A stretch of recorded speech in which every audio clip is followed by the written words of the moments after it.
प्रदेशाध्यक्ष माननीय जयंत पाटील साहेब यांना विनंती करू, त्यांनी आपले मनोगत या ठिकाणी व्यक्त करावे। अरुणभाई गुजराती साहेबांच्या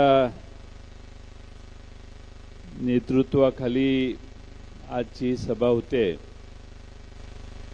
अमोल कोल्हेंचं अतिशय उत्तम भाषण तुम्ही ऐकलेलं आहे। 2:30 वाजलेले आहेत। इकडं समोरच्या बाजूला प्लेटा दिसायला लागलेल्या आहेत। त्यामुळे तुम्हाला 7-8 मिनिटापेक्षा जास्त थांबून ठेवणार नाही, कारण पुढची सभा ही धुळे जिल्ह्यात आहे आणि तिची वेळ आता झालेली आहे। उपस्थित असणारे गुलाबराव देवकरप्पा, सतीश अण्णा, सुनील गव्हाणे, पंडित कांबळे, माजी आमदार कैलास पाटील, जगदीश वळवी, प्रमोद पाटील, एजाज मलिक, घनश्याम अण्णा, भास्कर काळे, गोरख तात्या, उमेश पाटील, इंदिरा पाटील, दिलीप पाटील, बापूसाहेब चौधरी, ललित बागुल, चंद्रकांत बारेला, ज्योतिताई पावरा, डीपी साळुंके, रुस्तम तडवी,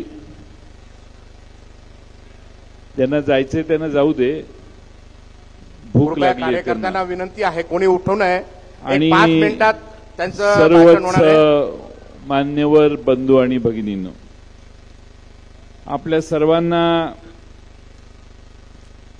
आम्हाला इथे यायला वेळ झाला, कारण मिरवणुकीतच जास्त वेळ गेला आणि मिरवणुकीमुळे तुम्ही इथं आणि आम्ही मिरवणुकीत, यासाठी 1 तासभर आपण 1.5 तास वाचवू शकलो असतो, पण तो काय आपल्याला वाचवता आला नाही। त्यामुळं आपल्याला सकाळी 10 वाजल्यापासून इथं तिष्ठत बसावं लागलं।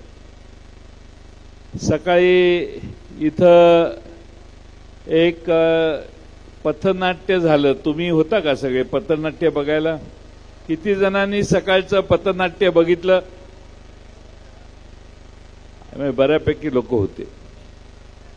जेवण वाढू नका, म्हणजे मग गेलेले वीर सगळे शूरवीर मागे येतील। आपल्या मतदारसंघात अनेक प्रश्न आहेत। रस्त्यांचे प्रश्न गंभीर आहेत। पाडळसरे धरणाचा प्रश्न प्रलंबित आहे। शेतकऱ्यांच्या लाईटचा प्रश्न आहे। अनियमित वीज पुरवठ्यामुळे केळी उत्पादकांच्या तर प्रचंड राग आज आहे। कापसाला भाव नाही। धानोरा वीज केंद्र प्रश्न प्रलंबित आहे। ते झाल्यास विजेची समस्या कमी होईल, पण तेही आता झालेलं नाही। आणि इथले आमदार म्हणतात की आम्ही हजारो कोटी रुपयाची कामं आणली। आता हजारो कोटी रुपयाची कामं जर आणली असतील तर प्रश्न हा आहे की हजारो कोटी रुपयाची कामं ही आपण आणली तर मग रस्ते का एवढे खराब? सामान्य लोकांचं समाधान म्हणावं तेवढं भरपूर नाहीये। लोक नाराज आहेत मी या सगळे सांगितलेल्या मुद्द्यांवर, आणि त्यामुळं या मतदारसंघात जे आमदार आहेत ते आमदार 10 दिवसातनं एकदाच मतदारसंघात येतात, जळगावला राहतात। म्हणजे आपला चोपडा तालुका त्यांना मांडलिक गेलेला आहे आणि त्यांची इच्छा असेल त्यावेळी ते इथे येतात, 1 दिवसाचं काम संपून परत जातात। ही काही चांगली अवस्था नाहीये। आपल्यामध्ये युवकांचा रोजगाराच्या प्रश्नावर देखील अमोल कोल्हे साहेब हे अतिशय व्यवस्थितपणाने तुम्हाला बोलले आहेत। आपल्या सगळ्याच गोष्टी 2020 ला किनगाव येथे दवाखान्याचं काम पूर्ण झालंय, पण अजून दवाखाना चालू झालेला नाही। आपण अनेक गावातल्या जोड रस्त्याचं काम पूर्ण झालेलं नाही। बोनक नदी येथील बंदारचे काम करणे, या नदीपात्रातील दहिगाव येथे पुलाचं काम प्रलंबित आहे। अशा अनेक प्रश्न हे या मतदारसंघात अनुत्तरित आहेत, आणि त्याचबरोबर युवकांवर खोटे गुन्हे दाखल करण्याचं काम देखील दुसऱ्या बाजूने चालू आहे। आणि म्हणून माझी आपणा सगळ्यांना विनंती आहे की उद्याच्या विधानसभा हे याला उत्तर आहे। आपण या विधानसभेतनं मार्ग काढायचा असेल तर ताकदीनं भक्कमपणानं महाविकास आघाडीचा उमेदवार या मतदारसंघात निवडून दिला पाहिजे. आपल्या समोर मगाशी सगळ्या इच्छुकांनी 2-2 शब्द मांडले. हे 2-2 शब्द मांडले ते तुम्ही सगळ्यांनी ऐकले.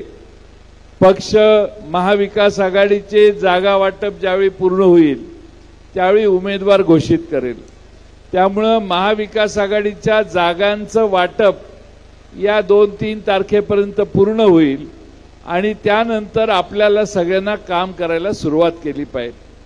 आदरणीय अरुण गुजराती साहेब यांच्या नेतृत्वाखाली अनेक विकासाच्या कल्पना आपण प्रत्यक्षात आणताना त्यांना पाहिलेलं आहे.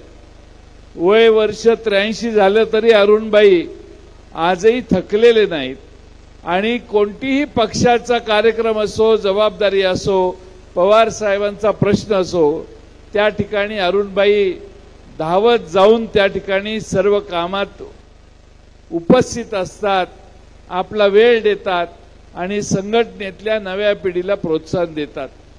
माझी अपेक्षा आहे की या चोपडा विधानसभेत महाविकास आघाडीचा आपला उमेदवार पुढच्या वेळी निवडून आला पाहिजे आणि तो निवडून येण्यासाठी तुम्ही सगळ्यांनी ताकदीनं काम करावं.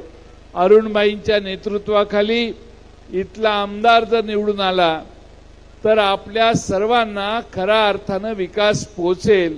आदिवासी समाजांना देखील विकास खऱ्या अर्थानं पोचला याचा अनुभव मिळेल आणि अनेक सेवा आहेत ज्या राज्य सरकारच्या या मतदारसंघात येतात त्या चांगल्या उत्तमपणानं तुम्हाला उपलब्ध होतील.